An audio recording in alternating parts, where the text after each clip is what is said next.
بسم الله الرحمن الرحیم. د صرافی حساب سره کم په مارګ یارفي سافټویر کې تر سره کولای شو. یعنی زه افغانۍ، ډالر، کالداري، تومان د ټول لرم. زه دلته حساب څنګه کاتو حساب څنګه کولای شم، او یو ته افغانۍ رسې، بل ته ډالر رسې، د ټول حساب څنګه کېږي. اول دواره د ټول ته کاتې جوړېږي. ماسټر منیو، لیجر ماسټر، نیو لیجر دلته راغلی. اول دواره د افغانیو د دې کاتې جوړوم. را بسې کیش ان هینډ. په کیش ان هینډ کې به د کاتې جوړې کړه. یوه کاته جوړوم چې افغاني حساب، دا د افغاني حساب شو. کنټرول ډبلیو اسکیپ وکړم. بل کیش سرچوم، سی ام نوشته کړه کیش ان هینډ. بل د ډالر حساب راچوم، ډالر حساب، دا مې د ډالر حساب شو. بله کاته بیا سی ای وامه کیش ان هینډ به راولي. په دې کې کالداري، پاکستانی روفي، روفیز حساب، د کالدارو حساب شو. دا درې مې جوړ کړ. بیا هر مشتری ته چې حساب جوړی خپله کاته ورته جوړی، د جوړیږي. راځم نیو لیجر ته په ډیبیټور کې. مثال زه اوس یوه کاته جوړوم، د چا په نامه به جوړه کړم،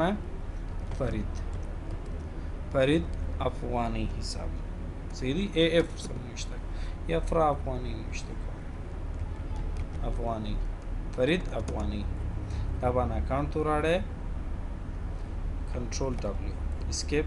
بیا سنډي ډیبیټور کې فرید ډالر، ډالر حساب، دا باندې اکاونټ ته ورواړی، نور معلومات نور اچوم. کنټرول ډبلیو اسکیپ هم.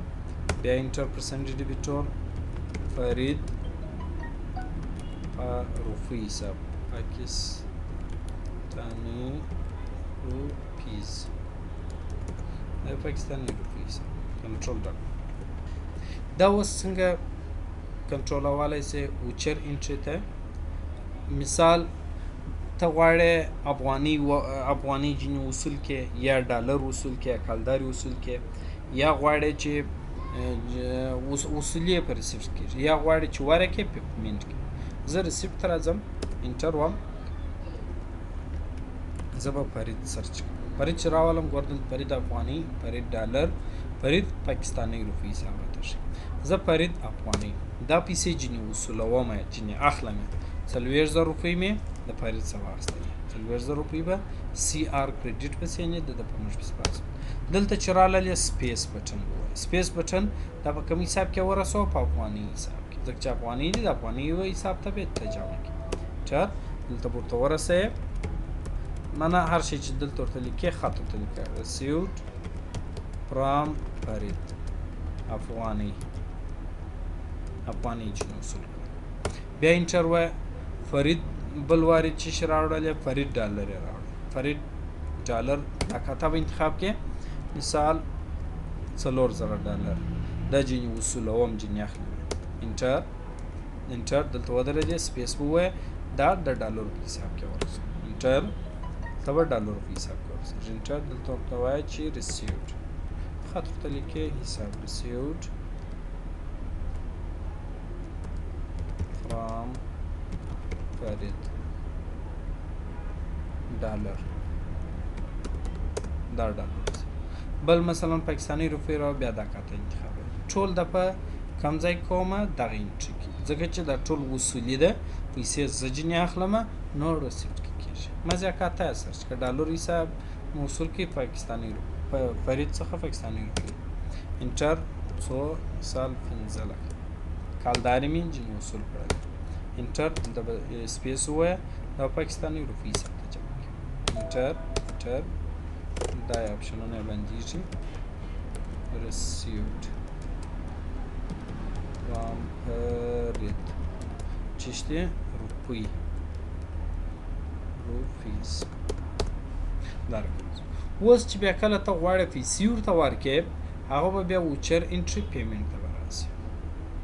دلته پیمنټ څه پیسې ورکولی شي. زه انټر وم، انټر وم دلته راځمه فرید افغانۍ ورکوم انټر به وایي هر څو افغانۍ چې ورکوې خالي ما ضرورت نشته 15000 افغانۍ ورکوم 40000 مې جنې اخیستې 15000 بېرته ورکوم 15000 د دې حساب سي دلته بیا انټر ووایه د کم حساب د افغانۍ څخه زه ورکوم افغانۍ انتخاب کې انټر 45000 زه لرمه انټر وایم 45000 ورته پاتې شي paid to فرید افغانۍ دا مې ورته وصول وعلیکم السلام انټر وایم ډالر پیسې ورکوم 4000 ډالر دی زه ورته 1500 ډالر انټر انټر بس سپیس ووایه ډالر حساب څخه به ورته ورکړي ورته ولیکئ چې پیډ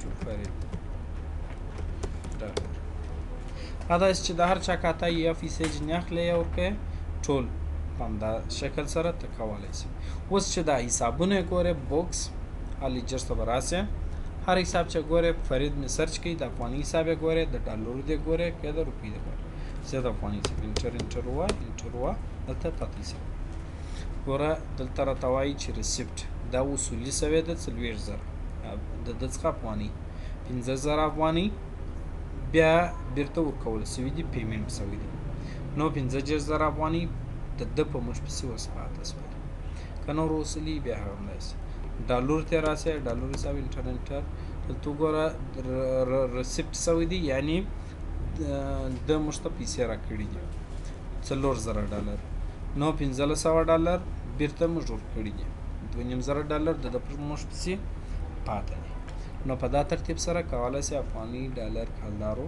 حسابونه هم د صرافي حساب د کاتو حساب یې ترسره کړي